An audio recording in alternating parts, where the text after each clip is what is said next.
जो लोग ओबीज हैं, डायबिटिक है, जिनमें इंसुलिन रेजिस्टेंस है, उनको फूड की क्रेविंग भी बहुत होगी। How dangerous is diabetes in long run? Diabetes क्यों हो रहा है? Because your diet is carb rich. अब डायबिटीज के बाद में डॉक्टर ने दवाई चालू कर दी, दवाई चालू करने के बाद में हार्ट प्रॉब्लम हुआ तो डॉक्टर क्या बोलेंगे? हार्ट अटैक तो डायबिटीज वालों को आता ही है।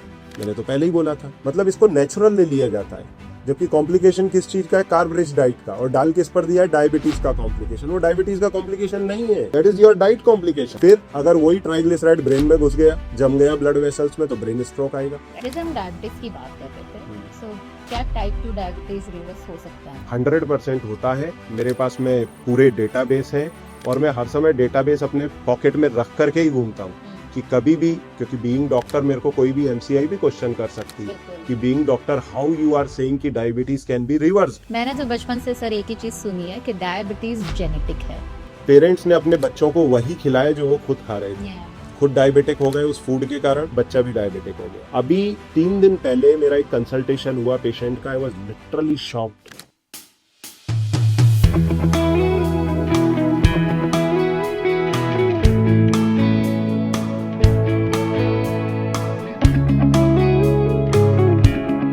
नमस्कार दोस्तों, आप सभी का स्वागत है एक सोच में। आज का सवाल बहुत ही सिंपल है।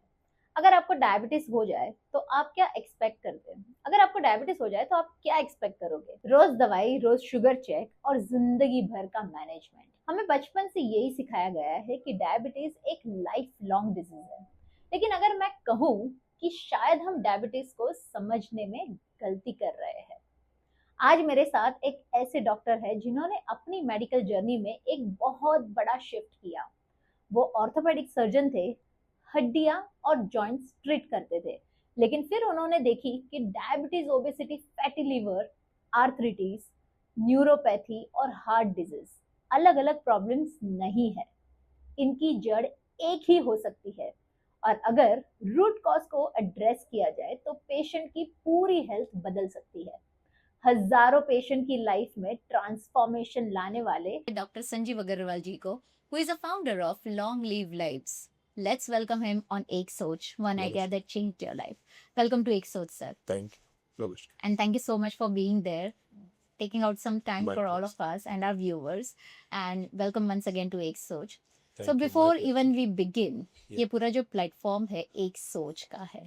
तो जैसे हम आपके बारे में रिसर्च कर रहे थे, हमने जाना आप एक ऑर्थोपेडिक सर्जन थे और आपने अपनी पूरी लाइफ को 360 डिग्री चेंज करके सबसे ज्यादा फोकस अपने डायबिटीज और लाइफस्टाइल को क्योर करने में लगा दी। तो उसके बारे में आप क्या बताना चाहोगे? देखो, ये बात तो सही है कि by education I am orthopedician, परंतु कोई भी MBBS doctor can guide on diabetes because diabetes is a vast and common subject. So any MBBS doctor can guide on diabetes first of all. Then as far as my specialization is concerned, that is true that I am orthopedician. तो orthopaedic practice में ही इस तरह के कई glitch आते हैं, कई ऐसे इंस्टेंसेस होते हैं जिनको देख करके ग्रेजुअली ये 360 डिग्री टर्न हुआ. होता क्या था, सर्जरी के लिए पेशेंट एडमिट हुआ. अब पेशेंट का जब प्रोफाइल पूरा चेक किया तो पेशेंट है डायबिटिक. अब डायबिटिक है तो हाई ब्लड शुगर के अंदर वुंड हील होगा नहीं, इन्फेक्शन का चांस ज़्यादा है, तो फिर पेशेंट की ब्लड शुगर को कंट्रोल करना होता है. अब पेशेंट एडमिट है, पेशेंट का बिल बढ़ रहा है, 1 दिन हो गए, 2 दिन हो गए, डायबिटोलॉजिस्ट ने आकर के देखा, टैबलेट्स के डोज बढ़ाए, फिर उसके साथ में इवन इंसुलिन चालू किया, तब भी शुगर कंट्रोल नहीं आ रहा. तो सर्जरी डिले हो रही है, 5 और 7 दिन के बाद में पेशेंट को एंजाइटी बढ़ने लगती है कि शुगर कंट्रोल नहीं हुई. तो क्या करेंगे, बिल तो बढ़ता जा रहा है. अच्छा, कई ऑर्थोपेडिक के पेशेंट ऐसे होते हैं जिनको ये नहीं बोल सकते कि आप घर जाओ बाद में आ जाना. जैसे फीमर फ्रैक्चर हुआ पड़ा है, ट्रैक्शन पर है, अब उसे ये नहीं बोल सकते कि आप घर चले जाओ, तो वो हॉस्पिटल में ही एडमिट रहेगा और बिल बढ़ता जा रहा है. ऐसे में जब हम लोग अपना रूटीन राउंड करते थे वार्ड के अंदर, तो देख रहे हैं पेशेंट खा क्या रहा है, चावल, क्योंकि अपने इधर साउथ इंडियंस भी बहुत हैं, तो उनका स्टेपल है राइस. फिर उसके साथ में चपाती, चपाती है तो इतना मोटा बंडल, हाँ चपाती, अपन तो ठीक है अभी 2-3 खा करके रुक जाते हैं, पर कई पेशेंट का एपेटाइट इतना होता है कि 6-7-8 रोटी तक खाते हैं. फिर आम के सीजन में आम, तो इस तरह की चीजें वो खा रहा है, तो आप कितना भी इंसुलिन के टब में डुबा दो उसको, उसका शुगर इजीली कंट्रोल नहीं होगा।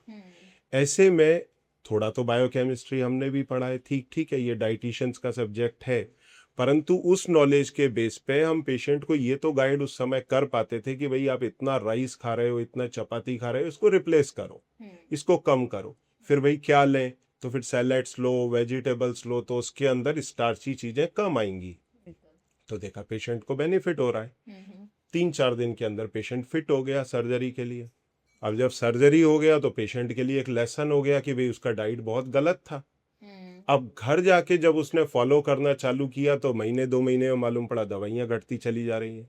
अब जब पेशेंट आकर के फॉलोअप के अंदर स्टिचेस निकलवाता है, हम वुंड का कंडीशन देखते हैं, फिर फिजियोथेरेपी चालू होती है, रिहैबिलिटेशन शुरू होता है, तो उस समय हम देख रहे हैं पेशेंट हमारे साथ में बात करते समय ऑर्थोपेडिक प्रॉब्लम के लिए तो ठीक है, he is fine, fit and fine, परंतु उसका ज्यादा इंटरेस्ट होता है कि डॉक्टर मेरे को और बताओ, मेरी दवाइयाँ कम हो गई हैं, मैं डाइट में और क्या चेंज करूं। तो अब इसके बाद में हमारे पास तो कुछ था नहीं, तो डाइटिशियन को बोले तो डाइटिशियन वही ट्रेडिशनल डाइट देते हैं। Then we started doing research on that, उससे डेवलप होकर के ये डाइट निकली LDCF diet, low carbohydrate diet, जिसमें फैट सफाइस है as per the requirement, protein sufficient है। तो जब हम पेशेंट के कार्ब्स घटाते हैं ऑटोमेटिकली ब्लड ग्लूकोज घटने लगता है, मतलब डिमांड एंड सप्लाई। आप जितना ज़्यादा ग्लूकोज डालेंगे ब्लड ग्लूकोज उतना बढ़ेगा, मतलब जितना ज़्यादा स्टार्च बॉडी में डालेंगे ये बढ़ेगा। तो देखा कि 6 महीने में उसकी सारी दवाइयाँ बंद हो गई। साल भर बाद पेशेंट का HbA1c पूरी तरह से नॉर्मल है। Then I just asked him कि go for GTT, 75 gram glucose पी करके देखो, क्योंकि अभी तो तुम्हारे टेस्ट सब नॉर्मल है। करेक्ट। तो कोइंसिडेंटली वो पास भी हो गया। देन आई रियलाइज्ड कि जो हमने स्टूडेंट लाइफ में पढ़ा है, चाहे मैंने या मेरे कलीग्स ने, जिसके अंदर MD फिजिशियन बन गए कुछ लोग डायबिटोलॉजिस्ट बने, कुछ एंडोक्राइनोलॉजिस्ट बने, तो उन्होंने जो पढ़ा है वही मैंने पढ़ा है। तो मेरे हिसाब से तो ये होने वाला नहीं था, पर ये हो गया डाइट से। Then why don't we guide others also. पर अब आगे से बीइंग ऑर्थोपेडिशियन में ये तो नहीं बोल सकता कि डायबिटीज का पेशेंट आएगा भी नहीं, पर वो पेशेंट ने बोलना लोगों को शुरू किया, माउथ पब्लिसिटी की, डॉक्टर अग्रवाल को जाकर के एक बार मिल लेना, आपके डॉक्टर को तो मिलो, but you understand diet from him. अब डाइट, नंबर ऑफ पेशेंट्स बढ़ते हैं तो हर पेशेंट को डाइट समझाओ, it takes half an hour. तो फिर मैंने सोचा कि क्यों ना इसके वीडियोस बना दें, वीडियोस बना के यूट्यूब पर डाले। तो वो जो पहला ही वीडियो था जो मैंने करीब 1 घंटे 8 मिनट का बनाया है, अब तक 3 मिलियन मतलब 33 लाख लोगों ने उसको देखा।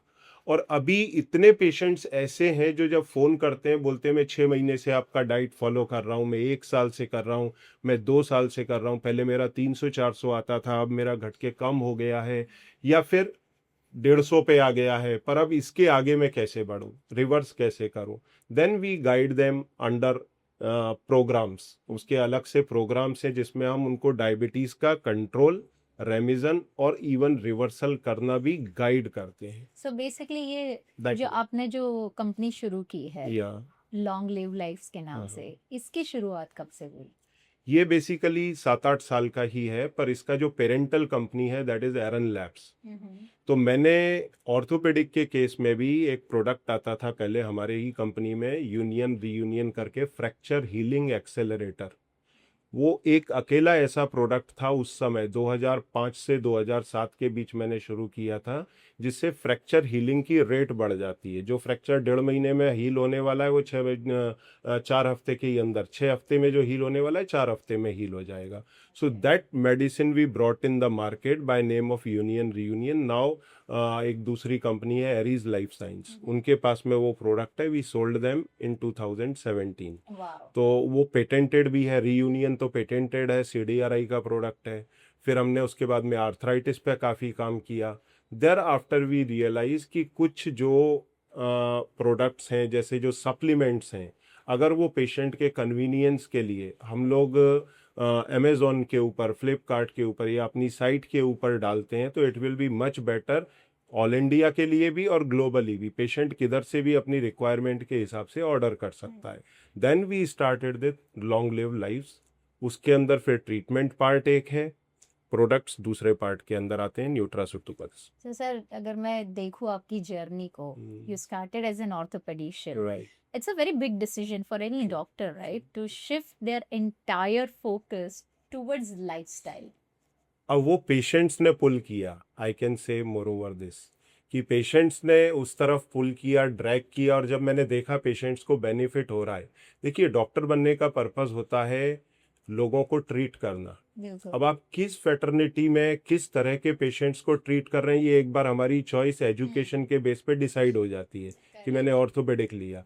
परंतु जहाँ पर एक पेशेंट्स का बेनिफिट है उसे अगर देखें, और डायबिटीज़ के पेशेंट्स को अगर बेनिफिट हो रहा है, क्योंकि मेरे कलीग्स ने भी डाइट के बारे में नहीं पढ़ा, तो वो लोग तो उस समय चुप हो जाते हैं, वो दवाइयों के ही थ्रू ट्रीटमेंट करते हैं। तो ऐसे में अगर मेरे गाइडेंस से पेशेंट्स को बेनिफिट हो रहा है, and there is chain of illness, करीब 20 से 22 इलनेस, 24 इलनेस जो हैं वो डाइट से रिलेटेड है, और हॉस्पिटल्स भरे पड़े हैं उन इलनेसेस से। अगर हम उसको एड्रेस करें तो ऑर्थोपेडिक में तो ठीक है, मैं जितना पेशेंट का बेनिफिट कर सकता हूँ वो एक लिमिट है, परंतु डायबिटीज में और इससे रिलेटेड इलनेस में जो बेनिफिट होगा इसके माध्यम से, वो आप इमेजिन नहीं कर सकते। और आने वाले समय के अंदर ये पिक्चर बहुत तेजी से चेंज होगा। अदरवाइज अभी चाइना डायबिटीज का कैपिटल है with 17 crore patients of diabetes, और हम हैं करीब 10 करोड़ पे, और अब हमारी पॉपुलेशन सबसे अधिक है, तो हम टॉप पर आने में ज़्यादा समय नहीं लगेगा। तो अगर उसे रोकना है तो लोगों के अंदर डाइट का अवेयरनेस होना बहुत ज़रूरी है।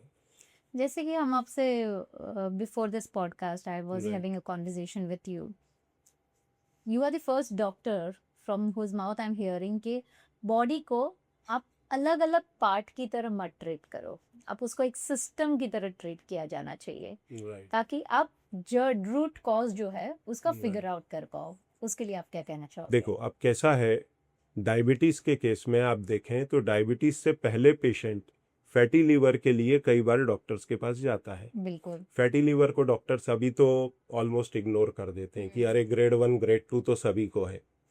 फिर उसके बाद में फैटी लीवर जब आगे बढ़ता है तो वो आगे बढ़ करके दूसरी बीमारियों को देता है, और 10 से 12वें नंबर पर डायबिटीज आती है। अब अगर सपोज करो किसी लीन एंड थिन पर्सन के डाइट के अंदर कार्बोहाइड्रेट्स काफ़ी अधिक हैं, तो बॉडी भी ये नहीं चाहती कि ब्लड के अंदर ब्लड शुगर बढ़े, ब्लड ग्लूकोज बढ़े।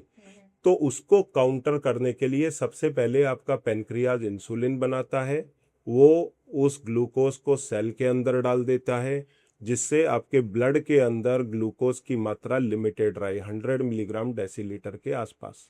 क्योंकि ब्लड में अगर ग्लूकोज बढ़ेगा तो इन्फेक्शन का चांस बढ़ेगा। जैसे आपने कोविड में देखा था, जो डायबिटिक थे उनका हॉस्पिटलाइजेशन लंबा हुआ, ज़्यादा हुआ, मॉर्टेलिटी मॉर्बिडिटी बहुत अधिक थी। तो पेनक्रियाज पहला रेस्क्यू करता है, उस ग्लूकोज को सेल में डालता है, सेल में वो बर्न होता है, एनर्जी देता है, हम अपना काम करते हैं। अब अगर मान लीजिए कार्ब डाइट के अंदर बढ़ गए तो सेकंड रेस्क्यूअर है आपका लिवर। लिवर इस ग्लूकोज को पुल करेगा और उससे बनाएगा ट्राइग्लिसराइड्स, फैट्स, और वो फैट अपने पास भी रख लेगा थोड़ा सा, तो लिवर हो जाएगा फैटी। तो यहाँ से शुरुआत होती है इलनेस की या आपकी डायबिटीज की जर्नी की, खासतौर से जिनको टाइप 2 डायबिटीज है या जो ओबीज है।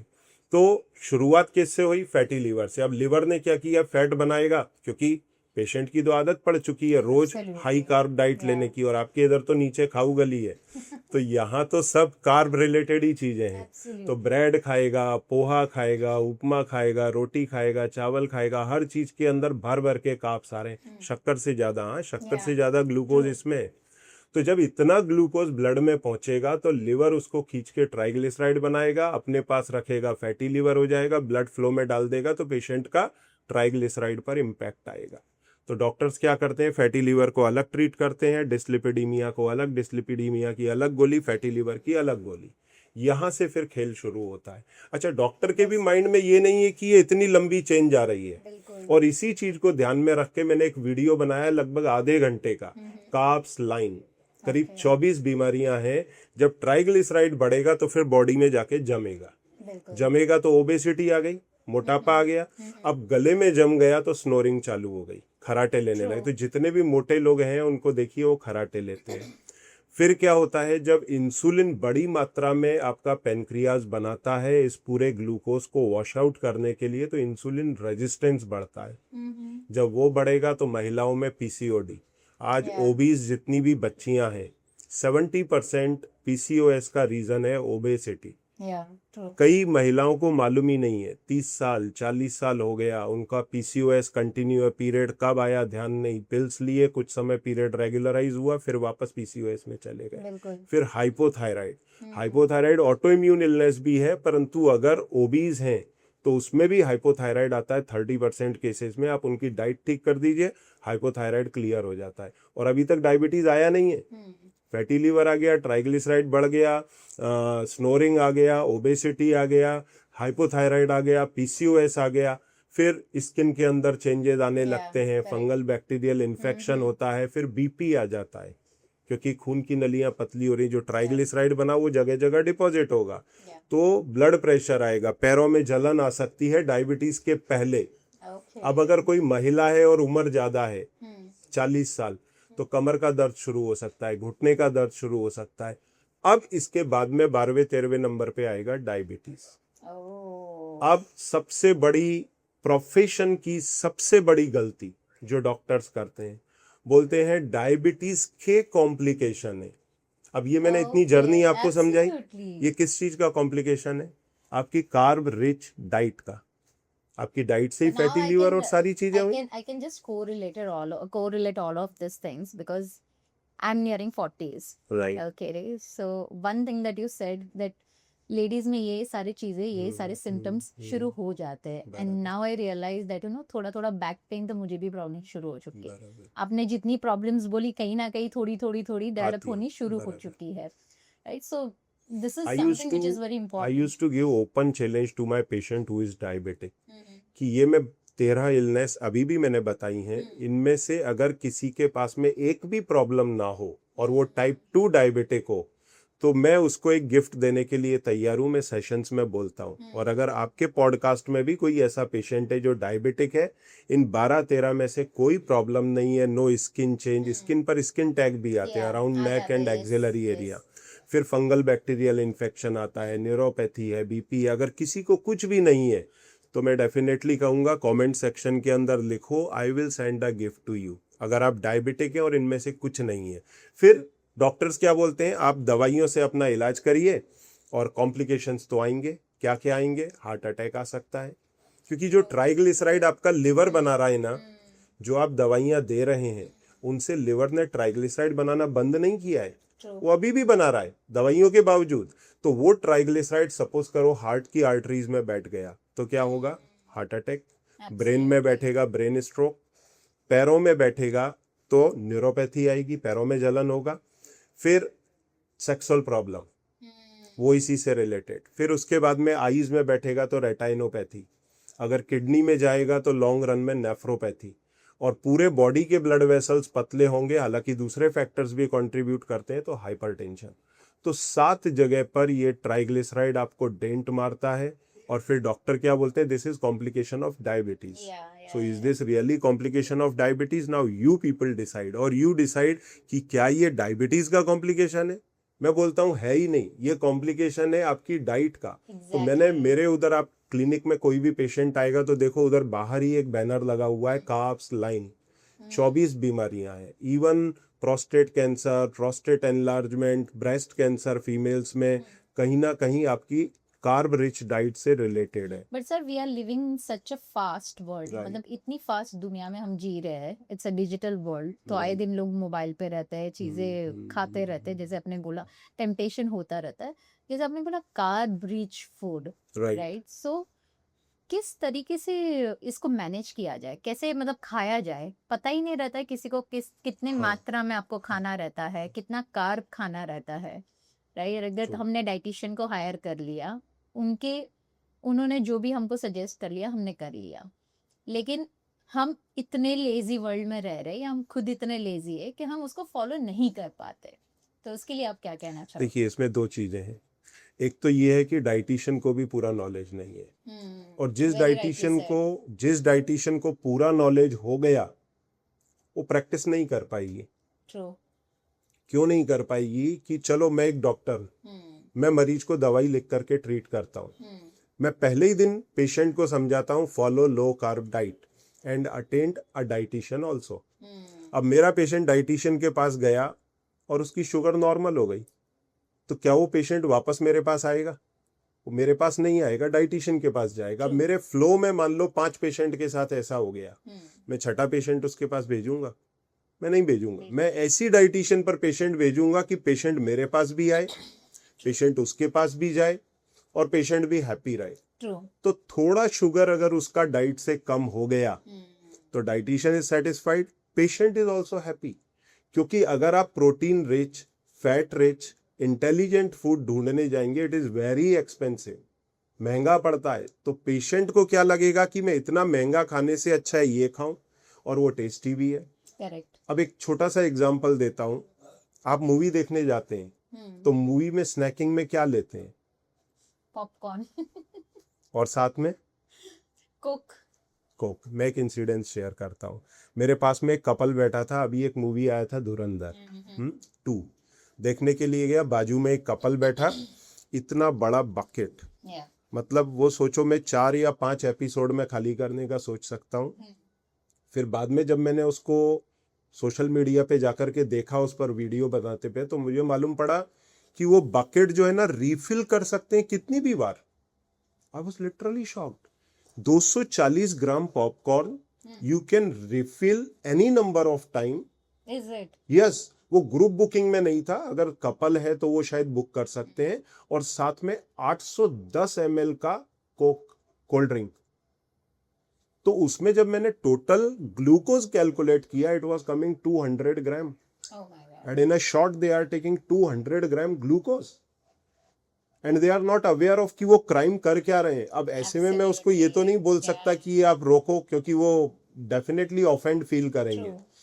और वो पैकेज कुछ 700-1000 रुपए का, मैं उस पैकेज को एडवर्टाइज नहीं कर रहा हूं, पर मैं ये बताना चाहता हूं कि लोग अवेयर ही नहीं है। जो आपने बोला वही बात है। इवन डाइटिशियंस, डॉक्टर्स, ऐसा नहीं कि डॉक्टर हर चीज जानते हैं और वो मरीज का गलत इलाज कर रहे हैं। डॉक्टर्स को भी नहीं पता, वो खुद का ट्रीटमेंट भी उन्हीं बेसिस पे कर रहे हैं, तो they are not aware of. तो ये बात सही है, लोगों को अवेयरनेस नहीं है, इसकी अवेयरनेस होनी पड़ेगी। और जो protein, fat rich, healthy food है, उसको थोड़ा सस्ता होना पड़ेगा, पर जब तक उसकी क्वांटिटीज नहीं डेवलप होंगी वो सस्ता होगा नहीं।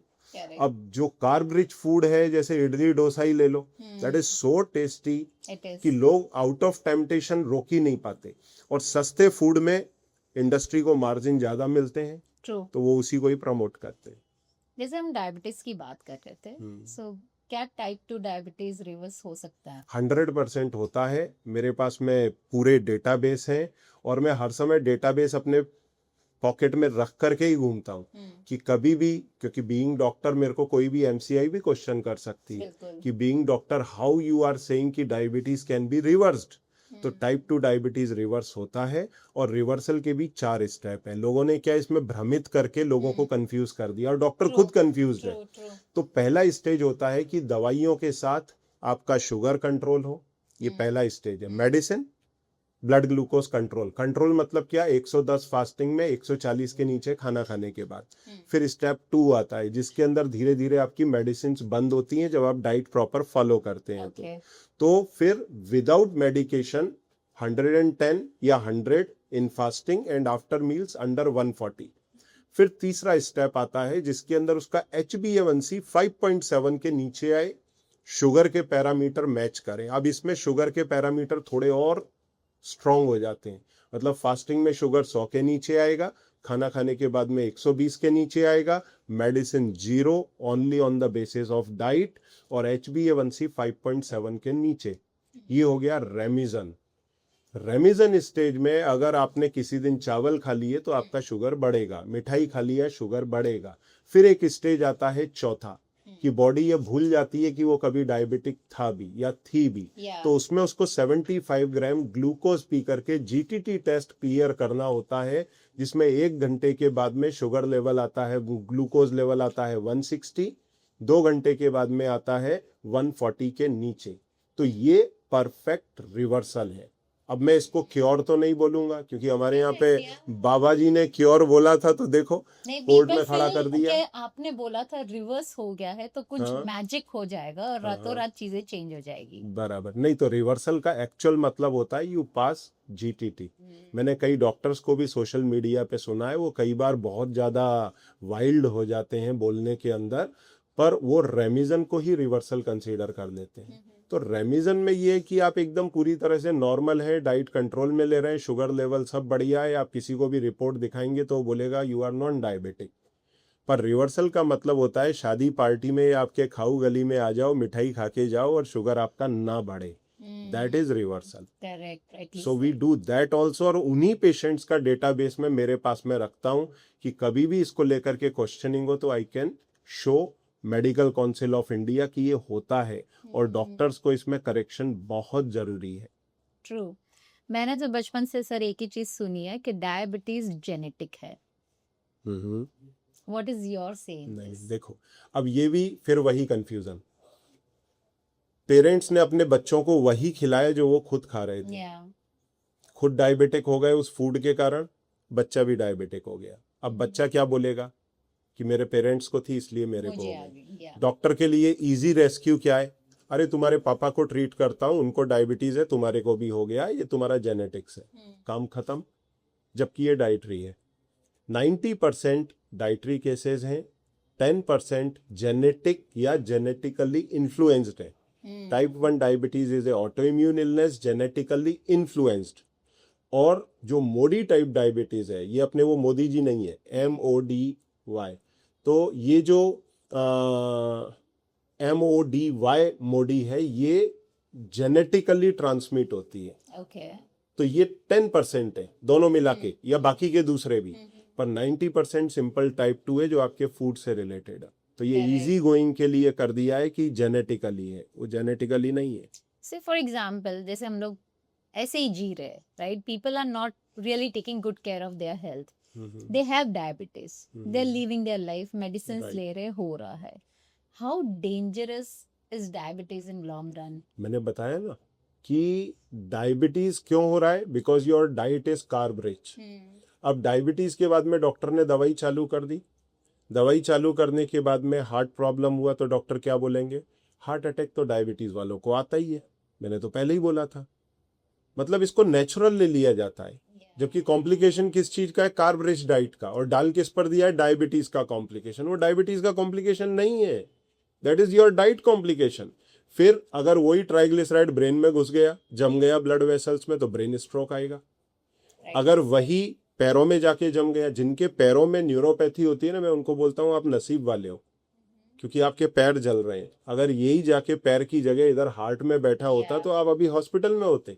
अभी 3 दिन पहले मेरा एक कंसल्टेशन हुआ पेशेंट का, आई वाज लिटरली शॉक्ड। और इतना मतलब एक तरह से रोष बोले, दुख बोले डॉक्टरों के प्रति भी, हेल्थ केयर सिस्टम के प्रति भी। उस पेशेंट का हार्ट ट्रांसप्लांट हुआ था। Can you believe it? Heart transplant I am saying, I am not saying कि स्टेंटिंग हुआ या फिर उसका CABG ओपन हार्ट हुआ, मैं वो नहीं बोल रहा हूं। मैं बोल रहा हूं हार्ट ट्रांसप्लांट हुआ बेंगलुरु या चेन्नई में कहीं। अब वो पेशेंट सुबह सुबह खाने में क्या खाता है, पोहा।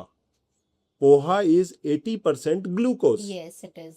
तो मैंने कहा जिसने बेचारे ने हार्ट दिया वो भी रोएगा ऊपर जाकर के कि मेरे हार्ट को भी तू स्पॉइल कर रहा है, क्योंकि तुम्हारा लिवर तो कंटिन्यूअस ट्राइग्लिसराइड जनरेट करेगा।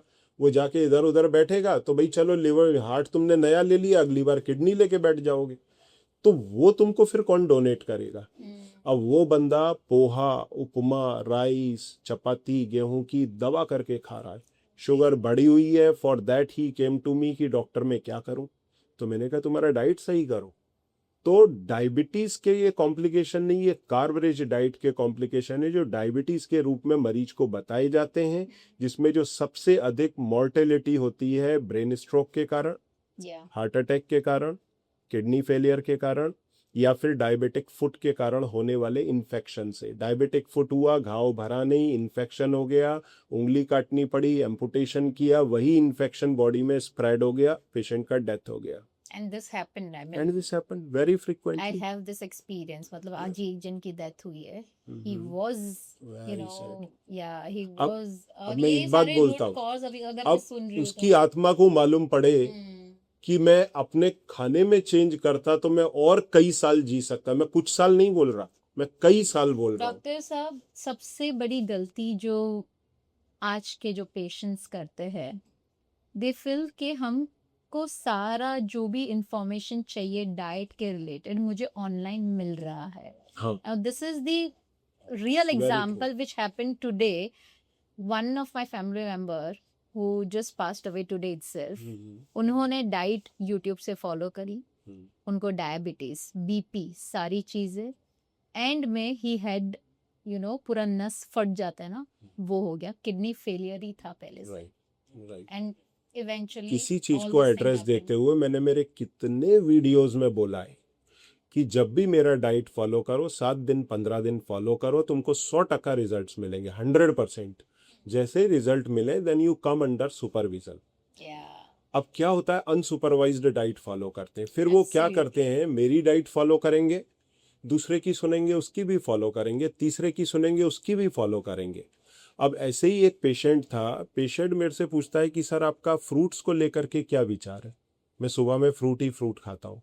तो मैंने कहा भाई सुबह सुबह अगर तुमको है शुगर की बीमारी, मतलब मीठे का प्रॉब्लम, और सुबह की शुरुआत तुम कर रहे हो, किसी ने यूट्यूब पर बोल दिया 700 ग्राम फल खाओ, और फलों के अंदर ग्लूकोज फ्रक्टोज है, तो ग्लूकोज तो तुम्हारा ब्लड ग्लूकोज बढ़ाएगा, और फ्रक्टोज जो है वो ट्राइग्लिसराइड में कन्वर्ट हो जाएगा और माइटोकॉन्ड्रिया के नंबर पर हिट करेगा, तो वो और डेंजरस है. और ये भाई 12 बजे तक फल ही फल खाते हैं, 700 ग्राम 800 ग्राम मीठे से ही मीठे. तो सुबह ही आपने लोड कर दिया 50 से 75 ग्राम तक ग्लूकोज, फ्रक्टोज अलग से है उतना ही. तो जब आप इतना लोड कर दोगे तो शुगर कैसे घटेगा. शुरुआत फल से कर रहे हो, तो मैंने कहा खुद कुछ तो सोचो कि आप दिन की शुरुआत किससे कर रहे हैं. तो पेशेंट मालूम है पलट के क्या बोलता है, डॉक्टर साहब इसीलिए मैं आपसे कंसल्टेशन कर रहा हूं क्योंकि आपने फ्रूट के कंसेप्ट को डिनाई किया है. वो फ्रूट के कंसेप्ट के कारण मेरे कई साथ के लोग एक्सपायर हो गए, हॉस्पिटलाइज हो गए. वो बंदा 70 साल का, वो खुद ये बात बोल रहा है, और ओपन फोरम पे उसने बोली है. जो ओपन फोरम रहता है, मैं सैटरडे के दिन कई बार ऐसे ओपन सेशंस करता हूँ पेशेंट्स के लिए, तो उसमें उसने बोला है कि सर फ्रूट्स खा करके लोग ऐसा भी हो गए हैं. अब अगर कोई जना ब्रेकफास्ट में पोहा खाता है, तो पोहे के 100 ग्राम में 80 ग्राम ग्लूकोज है. ट्रू. दूसरे दिन उसने फ्रूट खाए, तो उसको 700 ग्राम फ्रूट में सपोज करो 40 ग्राम ग्लूकोज मिला, 40 ग्राम फ्रक्टोज, तो उसकी शुगर लेवल नीचे आ गई. तो वो क्या सोचेगा कि पोहे से बेटर फ्रूट है. This is true. तो वो बोलेगा कि ये कंसेप्ट सही है, सुबह में फल ही फल खाओ. अब दूसरा बंदा सुबह में 3 एग खाता था, एग में शुगर है 0, या वेजिटेबल चीला खाता था जो वेजिटेरियन है, ढेर सारे वेजिटेबल्स डाल के, तो उसको कितना शुगर मिलेगा, ग्लूकोज मिलेगा 10 ग्राम. एग वाले को 0, तो उसकी शुगर तो हिलेगी ही नहीं. अब ये मरीज जब फल ही फल के कंसेप्ट में जाएगा तो ये तो बोलेगा ये बहुत बड़ा ब्लंडर है. तो जो लोगों ने ब्लंडर नोटिस किया वो तो पीछे हो गए, पर जिन लोगों ने इसको एंजॉय किया, पोहा खाने वालों ने, वो बोलेंगे ये तो बहुत अच्छा कंसेप्ट है. मैंने ऐसे पेशेंट देखे हैं 2-2 3-3 साल से वही फॉलो कर रहे हैं.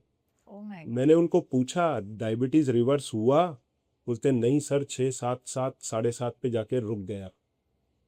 तो ऐसे कई पेशेंट्स हैं. और एक पेशेंट जो मेरे प्रोग्राम में आई, वो फ्रूट के ही कंसेप्ट पे, और मालूम है प्ली क्या देती है, मेरी अब आदत हो गई है, सो आई कैन नॉट रेजिस्ट. मैंने कहा मैडम आदत बदलने के लिए ही आपने प्रोग्राम लिया है, तो you have to change it. Fruits लेने हैं लो, मैं भी मना नहीं करता, मॉडरेशन में लो जीआई वाले लो, 300-400 ग्राम तक लो, परंतु भर के 700 ग्राम आधा किलो, वो लोग तो रिकमेंड करते थे कि अगर वजन 100 किलो है तो 1 किलो फल खा जाओ. Oh my God. मेरी एक पेशेंट आज से 4 साल पहले केले खाती थी सुबह में, 5 केले, और फिर हॉस्पिटलाइज हुई. Can you believe, triglyceride more than 1000 all time. But doctor साहब, हमने तो बचपन से यही सुना है कि सुबह तुमको दूध पीना और केले खाना है. और यही चीज हम कैरी फॉरवर्ड करते हैं हमारे बच्चों के लिए भी। दुबला पतला हो, कोई बच्चा हो, एनर्जी के लिए एक बार ठीक है। कोई जिम जाने वाला है तो प्री वर्कआउट ड्रिंक के अंदर उसने दूध केला ले लिया, देन इट इज ओके। पर अगर ओबीस पर्सन ले रहा है, डायबिटिक ले रहा है, तो उसके लिए दूध भी गलत है और केला तो पूरी तरह से गलत है। केला लेगा 20% कार्ब्स है। अगर उसने एक केला खाया, 200 ग्राम का केला होता है बड़ा वाला। लीची केले का मैं बात नहीं कर रहा, क्योंकि यूजुअली लोग वही लेते हैं, वो Yeah. सस्ता है। तो 200 ग्राम में 40 ग्राम कार्ब आ गया, 20 ग्राम ग्लूकोज, 20 ग्राम फ्रक्टोज। और आजकल आम का खूब ट्रेंड निकला है। इस Yeah. साल में पहली बार देख रहा हूं कि आम को लेकर के ज्यादा वीडियोस नहीं बने, क्योंकि सब खा पी के समझ चुके कि आम खाने से शुगर बढ़ता है। लोगों ने वो जो स्टिक होती है ना ग्लूकोमीटर की, वो घुसा घुसा के तक टेस्ट किए हैं। या अभी उसमें कोई रिजल्ट आएगा मेरे को बताओ? ये बना स्टिक किस चीज के लिए और आप कर क्या रहे हो? उसमें स्यूक्रोज मेन है, ना कि डायरेक्ट ग्लूकोज है। आप स्यूक्रोज को जाकर के स्टिक से टच करोगे तो कैसा रेस्पॉन्ड करेगी वो आपकी Absolutely. स्टिक? तो लोग समझते नहीं है, पर ऐसे ऐसे वीडियो बनाते हैं। बट थैंक गॉड इस साल में इस तरह के वैसे वीडियोस में नहीं देखा। इस बार खैर वैसे तो ज्यादा बनने चाहिए थे। लिविंग दैट टॉपिक असाइड, जो सबसे ज्यादा डायबिटिक, जो पेशेंट डायबिटिक है, जो ऑलरेडी मेडिसिन ले रहा है, तो सबसे बड़ी गलती आपके हिसाब से क्या करता है? देखो, सबसे पहला जिसका ब्लड ग्लूकोज बढ़ा हुआ है उसको मेडिसिन लेना चाहिए। मैं मेडिसिन के या डॉक्टर्स के ट्रीटमेंट के अगेंस्ट नहीं हूँ, पर जो सबसे बड़ी गलती कर रहा है वो क्या है? मेडिसिन का लेना वैसे देखा जाए तो अगेंस्ट नेचर है। नेचर क्या बोल रहा है डायबिटीज के केस में, आप उसको रियलाइज करो। इंसुलिन रेजिस्टेंस क्या है? If you take high amount of carbohydrate, your cell is in denial mode. मुझे ग्लूकोज नहीं चाहिए, मुझे इंसुलिन भी नहीं चाहिए, क्योंकि इंसुलिन का मात्रा बढ़ गया है। टाइप 2 डायबिटीज के मरीज में 2 time 3 time 4 time insulin pancreas बना रहा है। सी पेप्टाइड की जांच करो, मालूम पड़ेगा। एक पेशेंट मेरे पास में 10 टाइम्स इंसुलिन बना रहा है, मैंने अब भी वीडियो डाला है उसका। 0.48 का सी पेप्टाइड का लिमिट है बेयर मिनिमम, और उसके बॉडी में इंसुलिन बन रहा है 4.5 के करीब, 10 टाइम्स इंसुलिन। और उसके बाद में उसको डॉक्टर ने इंसुलिन के इंजेक्शंस पर डाला है। तो जब 10 गुना इंसुलिन बन रहा है, ऊपर से इंसुलिन के इंजेक्शन ले रहे हो, लेडी सुबह में उठ ही नहीं पाती थी बिस्तर से। 70-75 ग्लूकोज, आधी रात में तो 50 ही रह जाती होगी। फिर वो सुबह में एक एप्पल खाती थी, फिर उठती थी। उसका वीडियो मैंने एक शॉर्ट बना करके डाला है, अगर व्यूअर्स चाहें तो उसे जाके देख सकते हैं। Definitely. तो ये ट्रीटमेंट क्यों अगेंस्ट नेचर है? आपका सेल बोल रहा है इंसुलिन रेजिस्टेंस में हूं मैं, पेनक्रियास ज्यादा बना रहा है इंसुलिन, ब्लड ग्लूकोज ऊपर है, सेल ले नहीं रहा। अब हम क्या कर रहे हैं? पहली गोली दे रहे हैं मेटफॉर्मिन। मेटफॉर्मिन इस सेल को बोल रहा है आप ट्रैप डोर ओपन करिए और इस ग्लूकोज को अंदर लीजिए। सेंसिटिविटी को इंप्रूव कर रहा है। कितने घंटे के लिए? 8 घंटे के लिए। सेल क्या बोल रहा है? मैं सेंसिटिविटी इंप्रूव नहीं करूंगा, क्योंकि मेरे को ग्लूकोज नहीं चाहिए, मैं भरा पड़ा हूं। मैंने कल ही रात ग्लूकोज से फैट बनाया है, तो तुम मेरे को और ग्लूकोज कैसे टिका के जा सकते हो? पर डॉक्टर क्या बोल रहा है? मरीज को ग्लूकोज खाना पसंद है, वो तो खाएगा। तो पहली गोली चालू हो गई मेटफॉर्मिन, ये अगेंस्ट नेचर हो गई। अब ये 8 घंटे के लिए आप सेंसिटिविटी करते हैं या 24 घंटे के लिए? आपने सस्टेन्ड रिलीज टैबलेट ले लिया मेटफॉर्मिन का, 24 घंटे के लिए आपके सेल सेंसिटिव हो गए। कुछ समय बाद उस गोली के अगेंस्ट भी ये रजिस्ट हो गए कि हम इस गोली की भी अब नहीं सुनेंगे। अब आपने क्या किया? जो पेनक्रियास से इंसुलिन 3 और 4 टाइम्स बन रहा था, दूसरी टैबलेट चालू की, लाइक ग्लिमीप्राइड, सल्फोनाइल यूरियास। अब उसने क्या किया? इंसुलिन को और 5 गुना 6 गुना बढ़ा दिया कि अब तुम ओवरकम करोगे सेल रेजिस्टेंस को।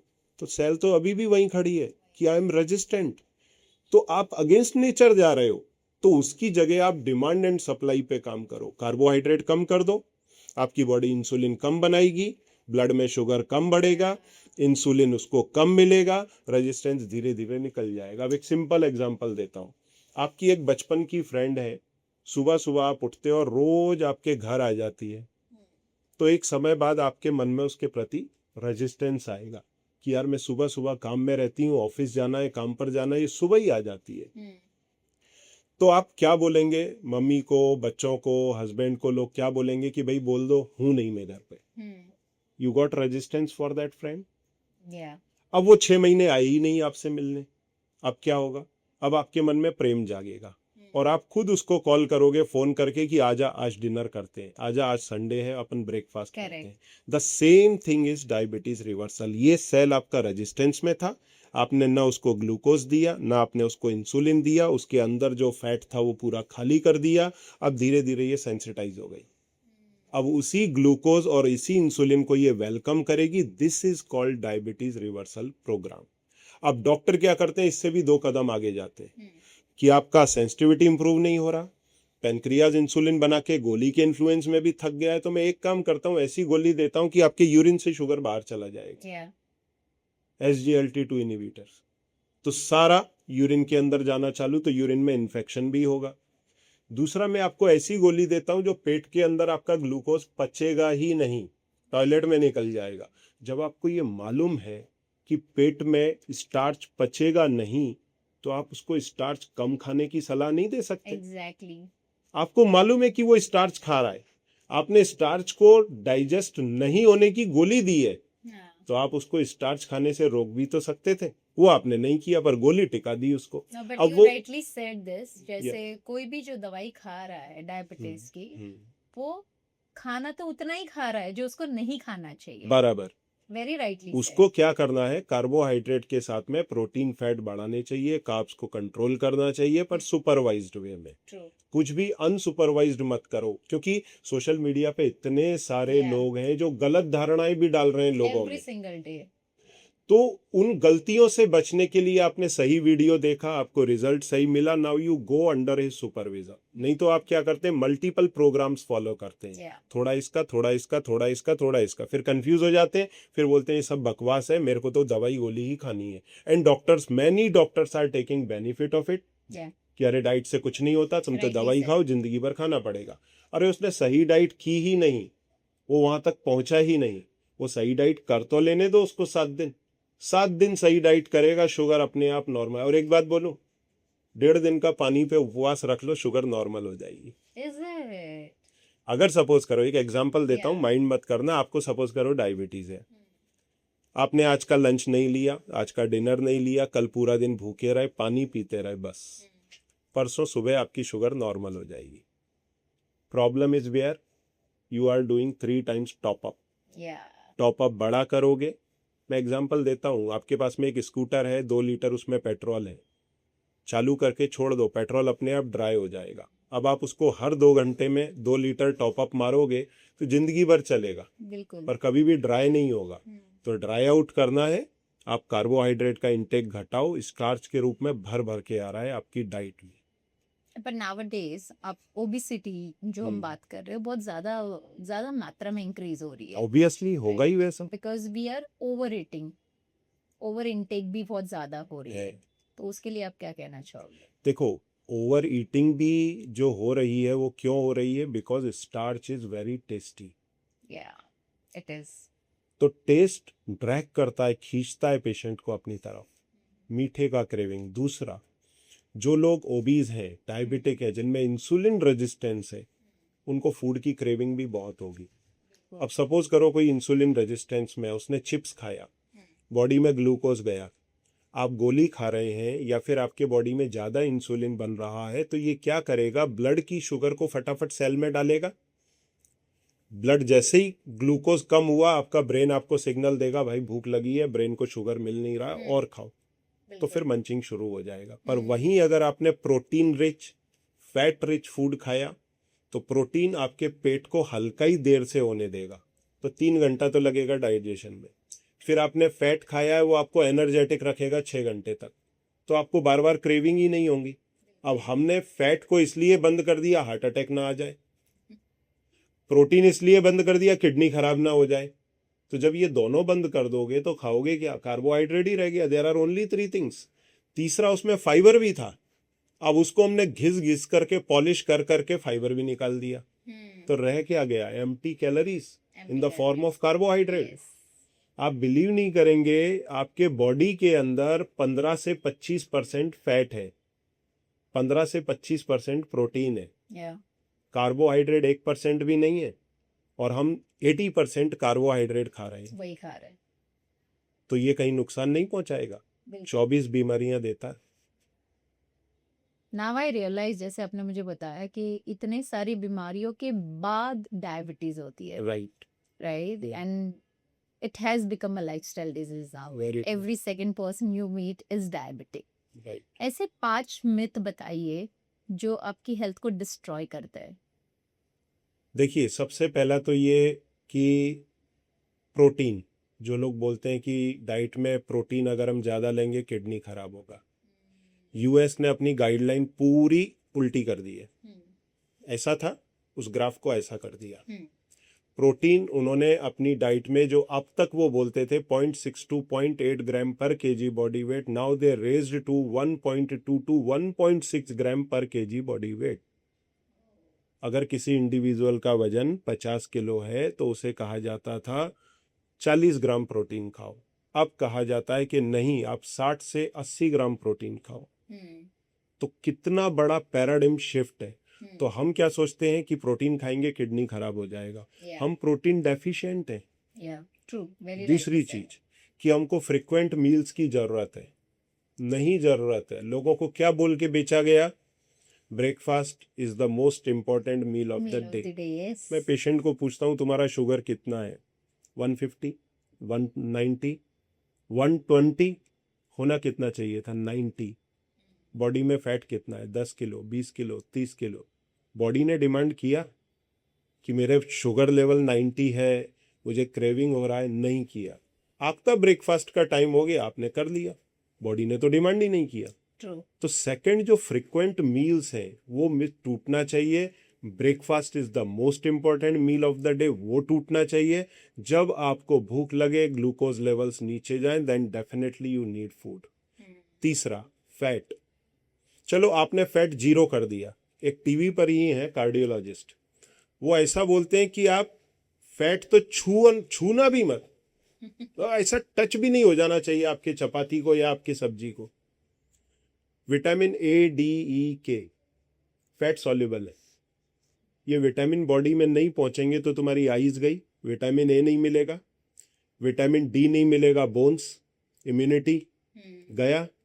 फिर विटामिन के, हड्डियां मजबूत नहीं होंगी, ब्लड क्लॉट नहीं होगा। Vitamin E, skin, hairs, immunity. तो ये कहाँ से आएगा? फैट आपने पूरी तरह रोक दिया। अब दूसरी बात, फैट तो आपकी बॉडी बना रही है, आपका लिवर जनरेटिंग इन। हम गाय को क्या खिलाते हैं? मैं ये एग्जांपल हर एक को देता हूँ। गाय को हम क्या खिलाते हैं? घी। आप उसके दूध से घी निकालते हैं, मलाई लेते हैं, वो क्या है? फैट है। वो खाती क्या है? घास। और उसके घास में जो दाना लगा है ना, गेहूं, वो हम खा जाते हैं। तो हमारे भी बॉडी में फैट बन रहा है इधर लिवर से।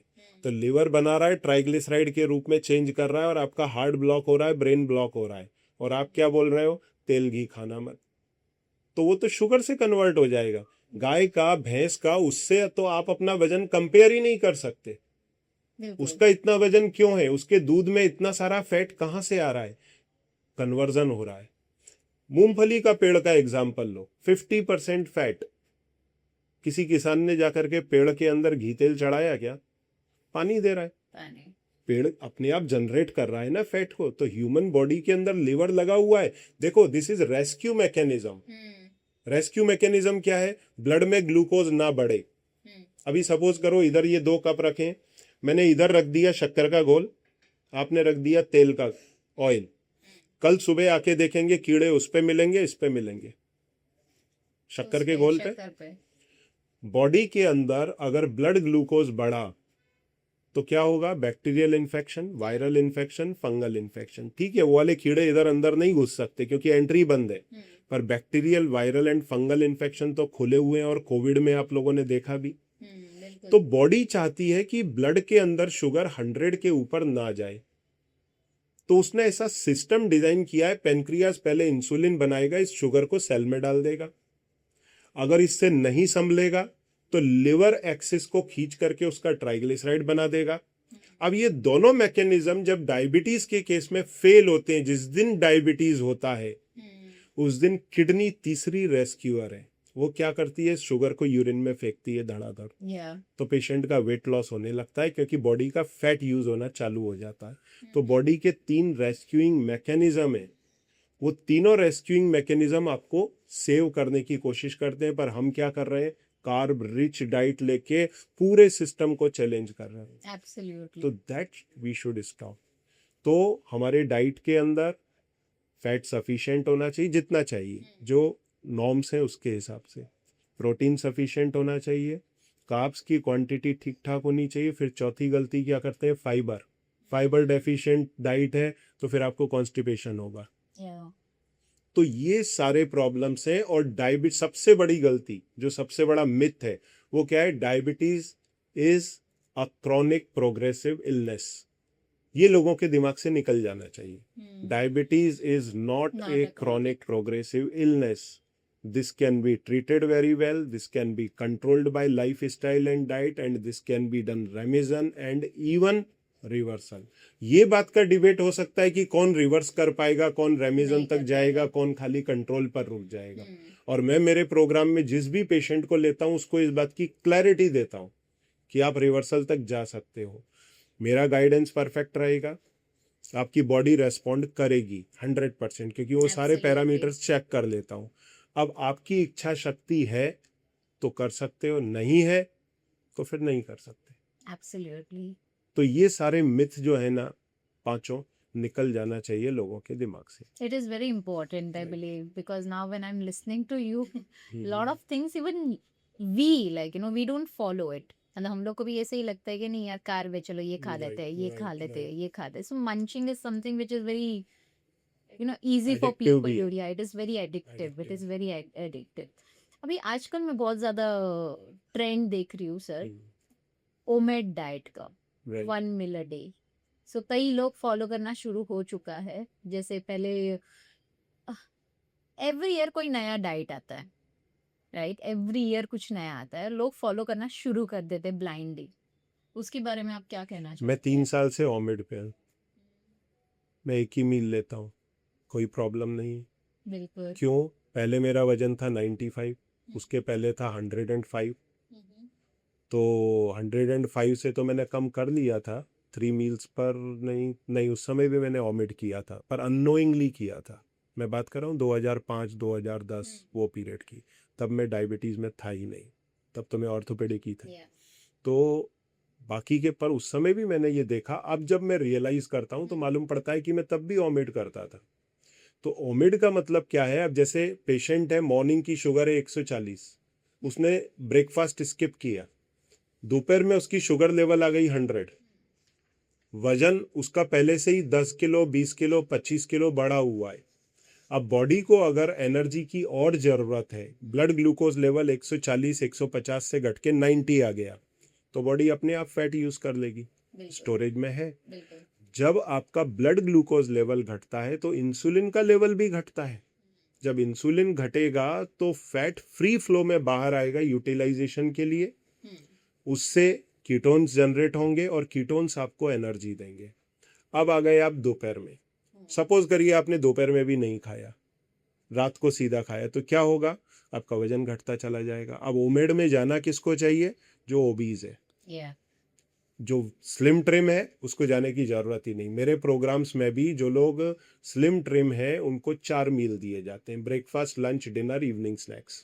जो लोग ओबीज हैं उनको हद से हद 2 मील, कि भाई आप ब्रेकफास्ट तक स्किप करो, लंच डिनर दोनों करो। पर शुरू में उनको भी 3 मील दिए जाते हैं, पूरा भरपूर खाना दिया जाता है। ऐसा नहीं बोल सकते कि वो कहीं से भूखे हैं, सफिशिएंट दिया जाता है। पर प्रोटीन, फैट और फाइबर, कार्ब, इनके प्रपोर्शन को पूरी तरह से सेटराइट किया जाता है उसकी कैलोरी की रिक्वायरमेंट के हिसाब से। फिर बॉडी में इन्फ्लामेशन कितना है, we use to take care of inflammation also. तो इसी में ही एंटी इन्फ्लामेटरी डाइट भी ऑटोमेटिक कवर हो जाती है। जो LDCF डाइट है दैट इज एंटी इन्फ्लामेटरी। बीच में ट्रेंड निकला था एंटी इन्फ्लामेटरी, जैसे आपने बताया कि हर रोज नई डाइट निकलती है। लोगों ने क्या किया, इसी चीज को दूसरी तरह से कॉइन पलट करके दे दिया, एंटी इन्फ्लामेटरी। अभी मेरे को एक बात बताओ, आपने डाइट में कार्बोहाइड्रेट घटाओगे, कार्बोहाइड्रेट ही ऑक्सीडेटिव स्ट्रेस पैदा कर रहा है ना, सेल में बर्न होकर के, वो ऑक्सीडेटिव स्ट्रेस साफ हो गया। तो low carb diet is basically anti inflammatory diet.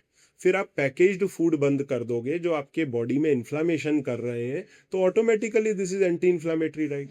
तो बोलने के लिए हो गया, ट्रेंडिंग में चल गया कि एंटी इन्फ्लामेटरी डाइट कुछ नया बताया है तो ये होगा। परंतु वो सिक्के का दूसरा पहलू है, LDCF डाइट जैसा ही है। और ये बात सही है कि पहले अगर किसी का वजन ज़्यादा है तो 3, अभी तो 6 मील हो गए हैं, बिल्कुल 6 मील लीजिए छोटे छोटे। अब हर बार आप जब भी मील लेते हैं हर बार, तो आप अपने इंसुलिन को स्पाइक करते हैं। इंसुलिन स्पाइक होगा, फैट को लॉक करेगा। अब आपका वेट लॉस 4 से 6 घंटा नहीं होना, कर लो कोशिश कितनी करनी है। तो वो 6 मील के ऊपर, और वो किसको खासतौर से दिए जाते हैं, जो पेशेंट स्ट्रॉन्ग मेडिकेशन पर है बिल्कुल कि 2 घंटे में हाइपोग्लाइसीमिया में ना चला जाए। तो उसको डॉक्टर बोलते हैं छोटे छोटे पार्ट्स के अंदर खाते रहो, जिससे मेरा दिमाग नहीं खाओगे।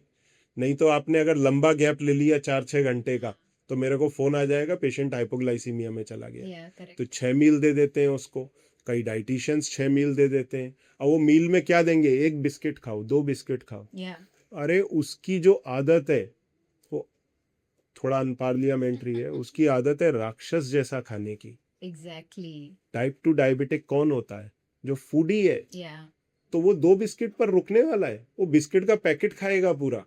बिल्कुल तो ऐसी स्थिति में ये बोलना कि आप 6 मील लो, कुछ होने वाला नहीं है। फिर 3 मील से अब आपको वेट लॉस करना है तो 2 मील। अगर आपको बहुत स्ट्रांग जाना है, वजन बहुत ज़्यादा है, then you can go up to 1 meal also, पर एक सर्टन पीरियड के लिए। उसके बाद में फिर आप वापस एटलीस्ट 2 मील पर आ जाओ, जैसे ब्रेकफास्ट और डिनर। करेक्ट। सो जनरली हमारे बॉडी को इतने सारी मिल्स की जरूरत है ही नहीं नहीं है। जितना हम लोग खा रहे हैं। बराबर। और बचपन से हमको बताया जाता है या सिखाया जाता है, हमारे मॉम डैड या फिर हमारे जो पूर्वज रहते हैं सभी ने एक ही चीज सिखाई है कि 4 से 5 मील तो खानी ही चाहिए। उनको 2 मील मिलते थे मुश्किल से, वो फिट थे बिल्कुल उस समय। चलो डायबिटीज किसका बीमारी था, उस अमीर आदमी का जो ऊपर उधर, पिक्चरों में आपने देखा है वो ऊपर सेठ जी घूम रहे हैं एग्जैक्टली इधर से उधर, और वो डायबिटिक है। और इधर गरीब आदमी अपनी नीचे खाट लगा करके आराम से सो रहा है, उसको कोई डायबिटीज नहीं, कोई बीपी नहीं, कोई डायबिटीज नहीं, कोई बीपी नहीं। कोरिलेशन है। अब देखो जितने भी डायबिटीज के मरीज हैं साथ में बीपी की गोली खा रहे हैं। 100% रीजन है ना, इंसुलिन Rightly रेजिस्टेंस बढ़ रहा है।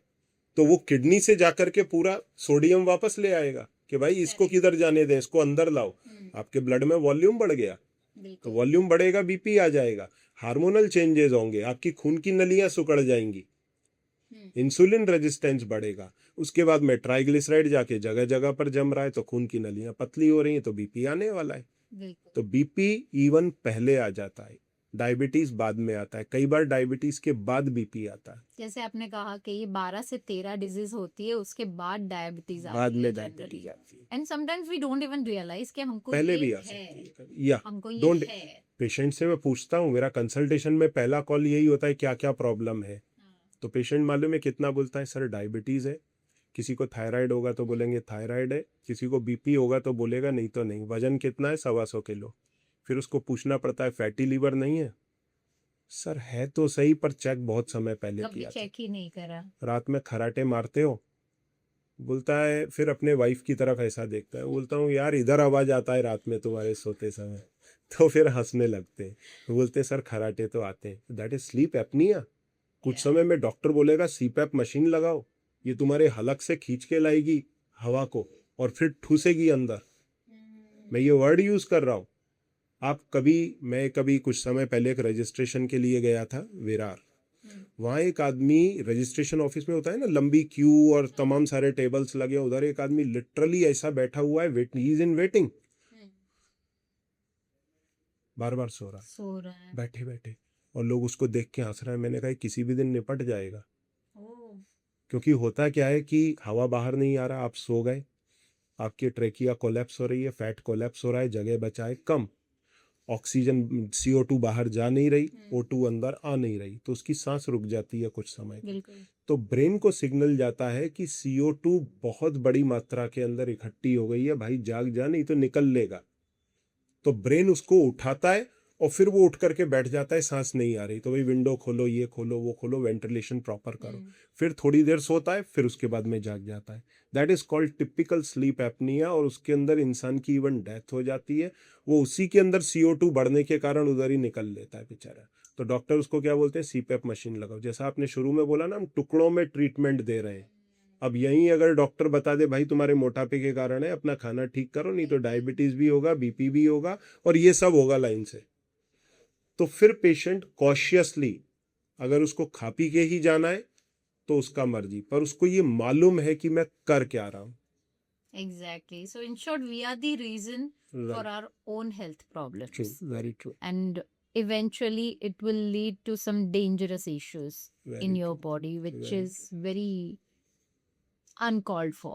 Right. And so it's very important to prioritize your health और समझो, और जो आप लोग ट्रेंड फॉलो करते हैं सर, ये लोग I guess they should get rid of it Very and true. They should always take an expert advice, या फिर डॉक्टर्स के पास जाना चाहिए जो who is kind of subject matter expert. ये बात सही है, पर कई बार क्या होता है जजमेंट नहीं सही होता, मतलब जज ही नहीं कर पाते ये सही है कि गलत है। एक छोटा सा एग्जांपल देता हूँ, रागी की रोटी खूब फेमस है, सुपर हेल्दी है, आयरन भर भर के है, आपको एकदम स्ट्रॉन्ग स्टील मैन बना देगी, ऐसा आयरन है उसमें। लोग मतलब लोगों को कहते सुना है मैंने, अब है कि नहीं वो तो ठीक है, आयरन कंटेंट है उसमें। रागी में गेहूं की रोटी से ज्यादा ग्लूकोज है। Is it? यस। और वो मालूम है किसने बोला था कि रागी इज गुड फॉर डायबिटिक? वो साउथ में जो बेचारा चावल खाता था, सुबह में इडली, दोपहर में डोसा, रात में राइस प्लेट, वो बंदे को 80% ग्लूकोज मिलता था राइस में। अब किसी ने रागी खा के देखा तो उसका शुगर जो पहले 300 जाता था अब आया 250। सो दे थॉट ऑफ, डॉक्टर्स ने भी सोचा कि क्यों ना इस पर एक ह्यूमन ट्रायल किया जाए। They conducted a human trial. Human trial में बोला चावल से 30% इसमें बेटर रिजल्ट है, या 20%, 10%, वॉट एवर, तो डेटाबेस तैयार हो गया। अब उसको किस रूप में पब्लिश कर दिया गया या लोगों के सामने प्रेजेंट किया कि रागी इज गुड फॉर डायबिटिक्स। अब इधर का बंदा तो गेहूं की रोटी खा रहा था, जौ की खा रहा था बेचारा, 55%, 60% ग्लूकोज वाली, स्टार्च वाली। उसने सुना रागी अच्छी है तो उसने भी रागी शुरू कर दी। एग्जैक्टली। अब गेहूं की रोटी आप 3 खा लोगे, पर रागी की 2 से ज्यादा नहीं खा पाओगे। बिल्कुल नहीं। तो भले उसमें कॉन्सेंट्रेटेड शुगर है, पर ओवरऑल कंजम्पशन तो कम हो गया। देन यू विल से कि हाँ, ये स्टेटमेंट एकदम सही है कि रागी की रोटी से शुगर घटता है, पर आपने 3 नहीं, आज 2 रोटी खाई है। करेक्ट। तो ये कौन रियलाइज करेगा? और यही केस है मिलेट के साथ भी है। मोदी जी ने मिलेट को फेमस किया and that is good also.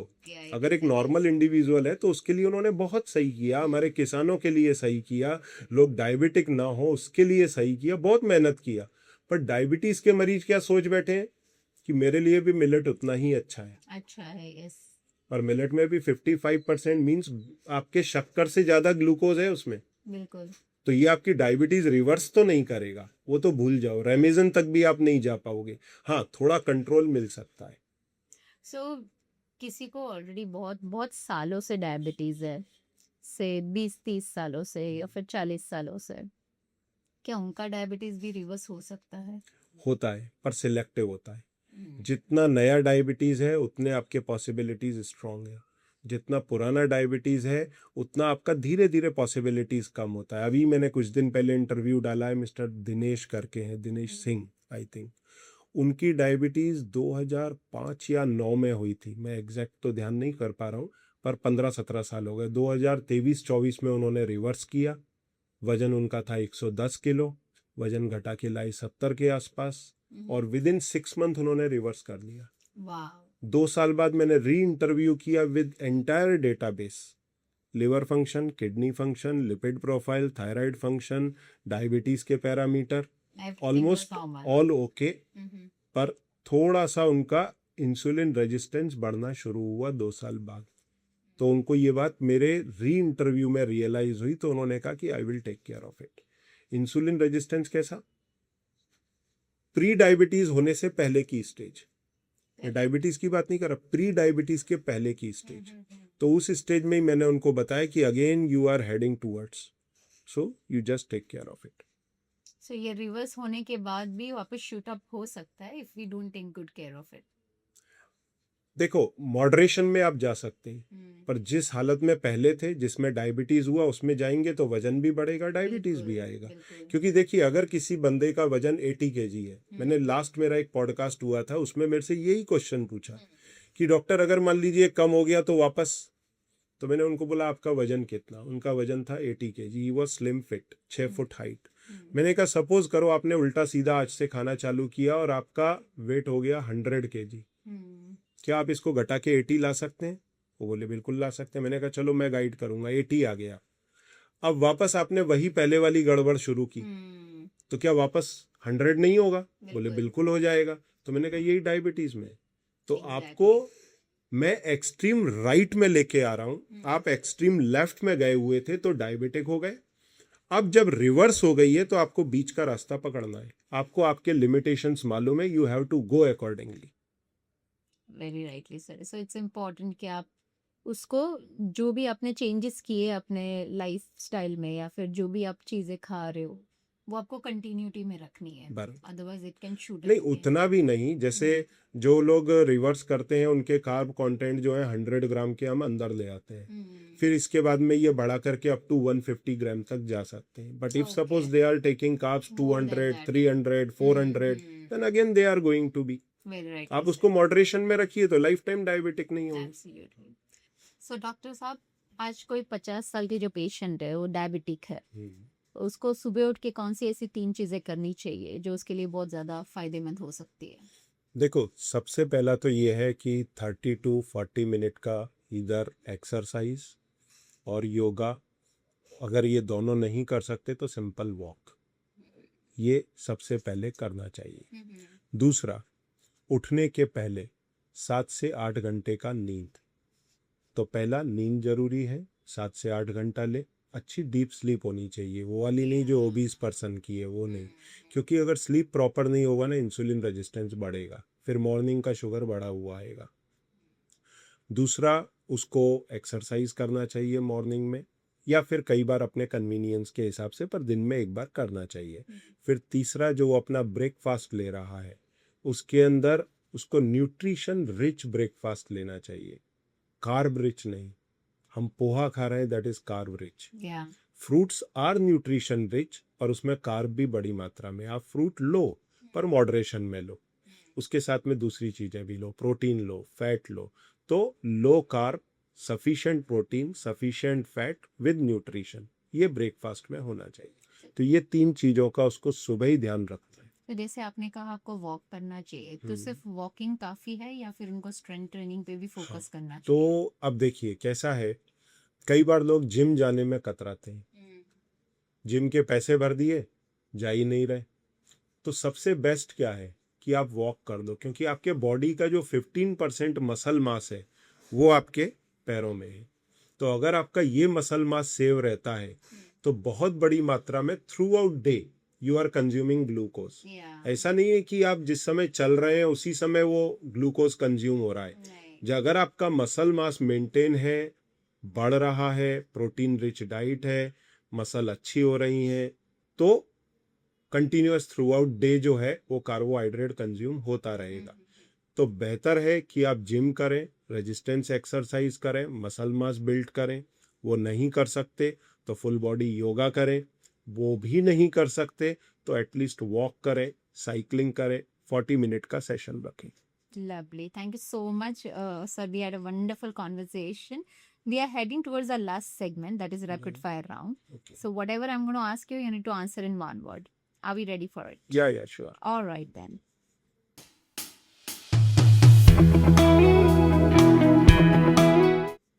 Her diabetic patient को कल से क्या बंद कर देना चाहिए? फोकस करो स्टार्च पर। या शुगर फ्री प्रोडक्ट्स हेल्पफुल या hype? Sugar free product depend करता है उसको कैसे प्रेजेंट किया, या थोड़ा सा मैं समय लूंगा। अब जैसे कुछ बिस्किट्स आते हैं शुगर फ्री, पर वो बने किसके हैं? मैदा के।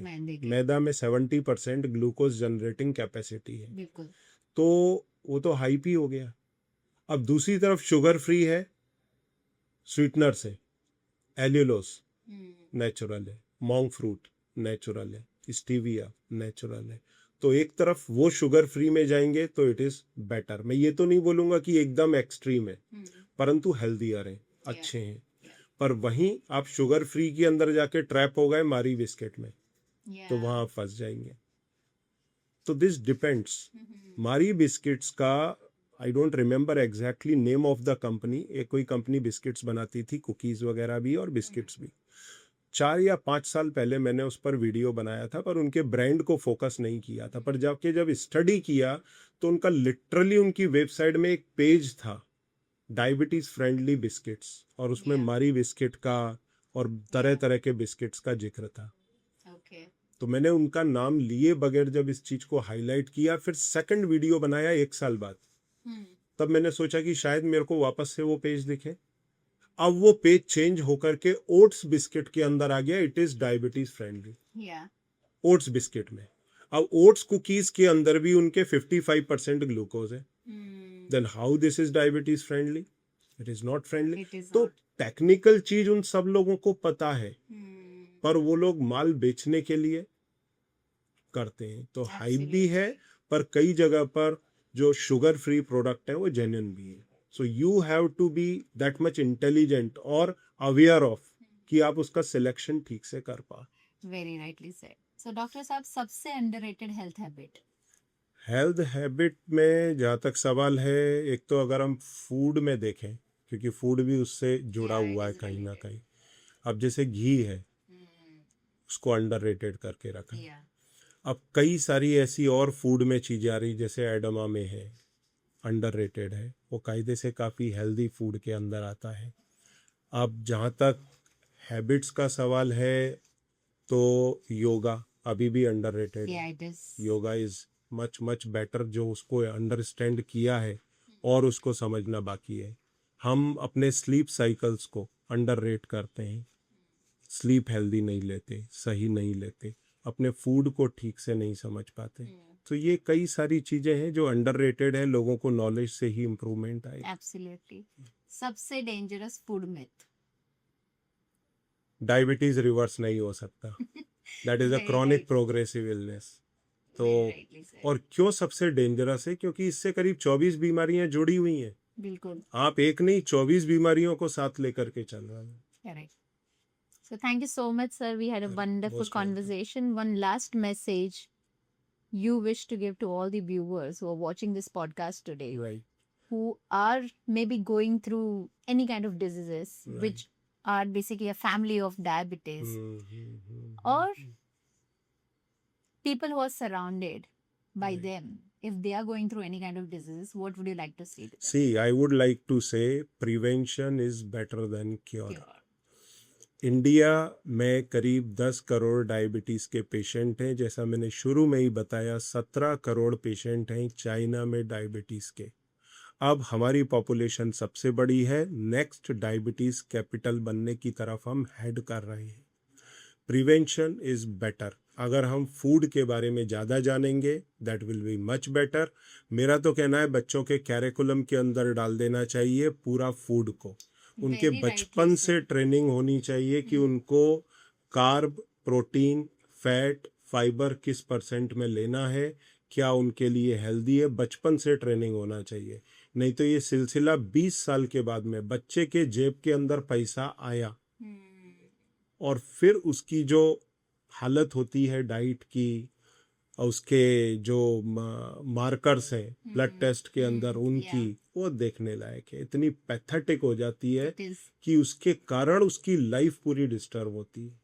तो मेरा सबसे यही कहना होगा, prevention is better than cure. Diet की और एजुकेशन होना चाहिए, किस तरह का फूड हमें लेना चाहिए उसकी एजुकेशन होना चाहिए। उसके बाद में सेकंड नंबर पर एक्सरसाइज एंड ऑल आते हैं।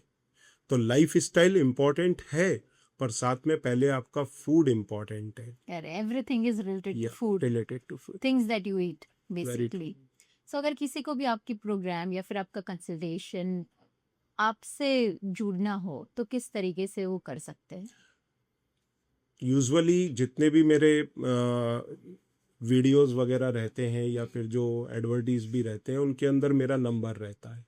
तो better you contact there, we will definitely guide you. और मेरा आगे आने वाले समय में ये कोशिश है कि मैं इस तरह का फूड ही डेवलप कर दूं कि अगर कोई भी डायबिटिक उस फूड को कंज्यूम करेगा तो उसका शुगर अपने आप नॉर्मल हो जाएगा। तो वो भी मेरा एक तरफ से कोशिश है। परंतु अगर कोई भी जुड़ना चाहता है तो मेरे दिए हुए नंबरों पर जो भी मेरे पॉडकास्ट हैं या फिर जो मेरे वीडियोस हैं उनके अंदर नंबर्स फ्लैश होते हैं, उन पर कांटेक्ट करें। और ऑनलाइन में आजकल फ्रॉड भी बहुत होता है, कुछ वीडियोस लोग मेरे नाम से भी डुप्लीकेट बना के चला देते हैं। तो इस तरह के फ्रॉड से जो ऑनलाइन में होते हैं उनसे ज़रूर बचें।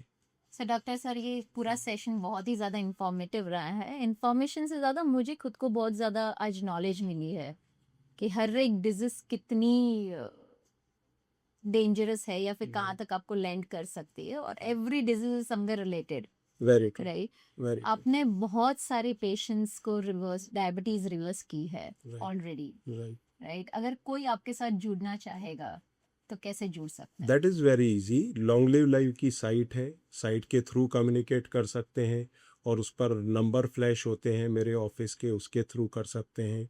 तो डेफिनेटली मेरी टीम, मैं definitely we will help them, but it is good to go through long live life site. उसके ऊपर जो नंबर दिए हैं, हाँ कई लोग फेक आईडीज बना करके भी इस तरह का करते हैं, उनसे ज़रूर बच करके रहें।